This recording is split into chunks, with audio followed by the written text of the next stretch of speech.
मांग करूंगी कि इस बजट का नाम बदलना चाहिए, क्योंकि ये देश का बजट नहीं, ये सरकार बचाओ बजट है। जो देश का बजट होता तो फिर देश में 28 राज्य हैं, कितनी सारी यूनियन टेरिटरीज हैं, सब मिला के तो ये तो 37 के करीब हो, लेकिन पूरे बजट में केवल 9 राज्यों का नाम था और सबसे उसमें ज़्यादा बजट तो वो 2 राज्यों को मिला जिसकी लाठी के जिसके कंधे के सहारे में ये सरकार चल रही है। तो ये देश का बजट नहीं सर, ये सरकार बचाओ बजट था। और सबसे बड़ी दुख की बात तो ये है कि बजट में नेचुरल कैलेमिटीज़ और धर्म के नाम पे भी पक्षपात किया गया है। ये तो मैं पहली बार ही देख रही हूँ। बहुत अच्छी बात कि आपने धार्मिक स्थानों को, बोध गया को, राजगीर को, जहाँ जहाँ आपने दिया, बहुत अच्छी बात है। लेकिन जिस श्री दरबार साहब पे, अमृतसर साहब पे रोज 2 लाख लोग नतमस्तक होते हैं, उनको मुफ्त खाना मिलता है, सबसे बड़ा दुनिया भर देश भर के लोग वहां पे जाते हैं, और जहां पे सारा दिन सरबत के भले की अरदास होती है, उसका तो आपने नाम तक नहीं लिया।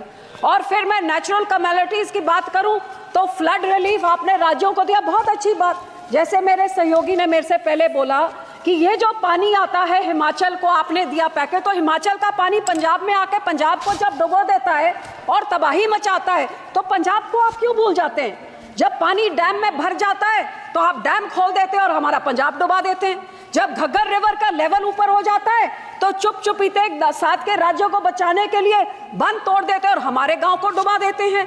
तो जब बाढ़ आती है तो उनको आपने दिया पैकेज, में उसका आपको आभार प्रकट करती हूँ, लेकिन हमारे राज्य के साथ क्या दुश्मनी है? क्या पंजाब के जनता, पंजाब के लोग, पंजाब के किसान, पंजाब का इंफ्रास्ट्रक्चर सरकार को मैटर नहीं करता? और हैरानी की बात सर, जब बाढ़ आती है तो पंजाब सफर करे, जब पानी की कमी हो जाती है तो फिर कांग्रेस हो, आम आदमी हो, भाजपा हो, सारे इकट्ठे होकर षड्यंत्र खेले कि एसवाईएल की नहर बनाइए ताकि पंजाब का पानी दूसरे राज्य को जाइए। तो जब पानी कम होता है तब तो हमारा पानी चुराना चाहते हैं, जब पानी उनमें ज्यादा हो जाता है तो पंजाब को फ्लड कर देते हैं। और सर आपको मैं ये भी बताना चाहती हूँ, तकरीबन 70 साल पहले इस सरकार ने, कांग्रेस सरकार ने रिपेरियन प्रिंसिपल्स के खिलाफ हमारा पानी राजस्थान को दे दिया और कहते थे 1 साल में उस पानी का कॉस्ट क्या होगा आपको डिसाइड करके मिले। 70 साल से आज तक डिसीजन नहीं हुए। तो जो पानी हमारा दूसरे राज्य को रिपेरियन प्रिंसिपल के अगेंस्ट जा रहा है, या उसको बंद किया जाए या हमें उसका पैसा दिया जाए, ये मैं आपसे आज मांग करती हूँ। सर दूसरा मैं ये भी आपसे मांग करती हूँ कि सेंट्रल ग्राउंड वाटर जो कह रहा है कि पंजाब के सारे ब्लॉक्स क्रिटिकल हो गए हैं, हमारे ट्यूब में, हमारे वेल्स में पानी नीचे जा रहा है। आज की रिपोर्ट तो ये भी है कि टॉक्सिसिटी इतनी हाई है कि पीने लायक नहीं है। तो ये सर हम लोग को तो मदद करनी चाहिए, और इस पूरे बजट में मदद की बात दूर, हमारा नाम तक नहीं लिख गया। हमें डिमांड करती हूँ कि पंजाब को भी दिया जाए। दूसरी सर मैं किसानों पे आना चाहती हूँ। 4 पिलर बोले थे, युवा, महिला, गरीब, किसान। किसानों को तो मैं बोलना नहीं चाहती, जो कितने किसान खुदकुशी कर चुके हैं, शहीद हो गए हैं, आज तक धरने में बैठे हुए हैं।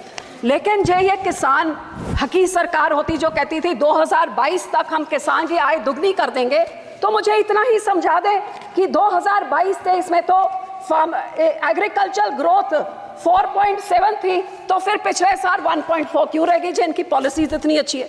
हकीकत यह है कि किसानों के ये दुश्मन हैं, किसानों के हिमैती नहीं हैं। आज हर एक तरह से महंगाई की मार देखिए। आज जो 8 साल पहले 40 किलो का बीज का एक बैग होता था, वो 800 से 1200 होता था, 2000 हो गया। डीएपी 3 गुना बढ़ गई कीमत, पोटैश 900 से 1700, जो लेबर का कॉस्ट होता था वो भी 3 गुना हो गया, जो हार्वेस्टिंग के लिए होता था वो भी 3 गुना हो गया, जो मशीनरी की रेंटल होती थी, डीजल आपने 47 से 90 कर दिया, तो वो आप सोच ले कहां तक। सो जहां किसान को रिलीफ देनी थी उसमें रिलीफ क्या दी? मनरेगा में 0 इंक्रीज। लोग सोचते थे आप बढ़ाएंगे, अमाउंट बढ़ाएंगे, दिन बढ़ाएंगे, 0।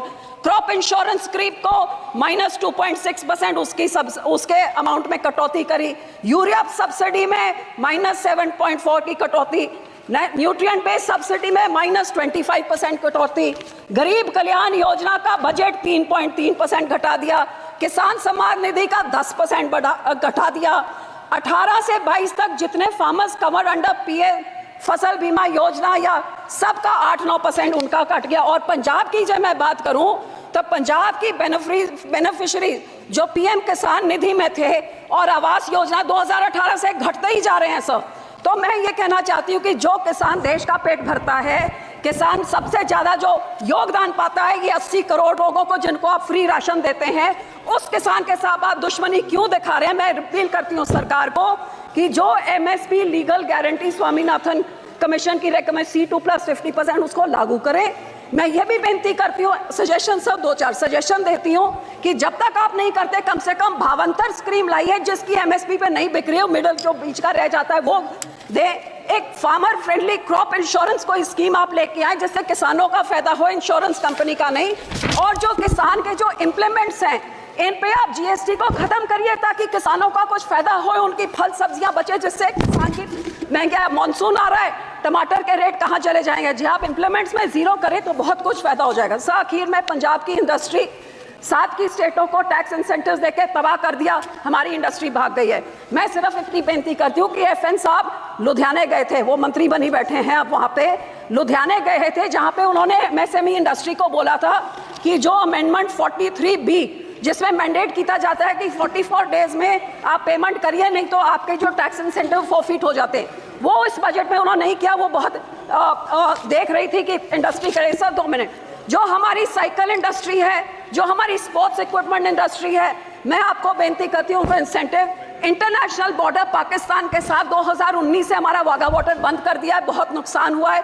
ये बॉर्डर खोला जाए और हमारे राज्य को कोई टैक्स इंसेंटिव्स दिए जाए, साइकिल इंडस्ट्री को, स्पोर्ट इंडस्ट्री को बॉर्डर खोल के, ताकि हमारे इधर का व्यापार बढ़े और नौकरियां भी बढ़े। आखिर में सर मैं सिर्फ आपको यही कहना चाहूंगी, ये कांग्रेस पार्टी और आम आदमी पार्टी ने 10 सालों में पंजाब के खजाने को लूट के तबाह कर दिया है। हमारा यहाँ पे इतना ज्यादा करोड़ 3.4 लाख करोड़ का कर्जा एक छोटे से राज्य पे चढ़ गया, GSDP रेशो 49% हो गया है।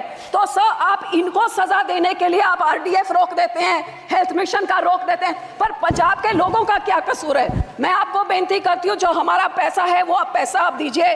अनएम्प्लॉयमेंट रेट जो देश में उसका दुगना है, ड्रग अब्यूज से हमारा राज्य जूझ रहा है, और पंजाब में औरतों का तो ये हाल है कि कुपोषण वो भी बढ़ गया है, अनीमा भी बढ़ गया है, और आंगनवाड़ी के जो राशन मिलता है गरीब बच्चियों के लिए, लैक्टेटिंग मदर्स, प्रेग्नेंट मदर्स और बच्चों के लिए, वो इनकी सरकार ने, आम आदमी की जो सरकार वहां पे है, वो वेरका मिल्कफेड प्राइवेट आधारों से लेके प्राइवेट कॉन्ट्रैक्टर्स को देके सब स्टैंडर्ड चीजें लोगों को देके करोड़ों का घपला हो रहा है। तो सर पैसे ना रोकिए, इनको पिनलाइज करिए ताकि लोगों को उतना हक मिले।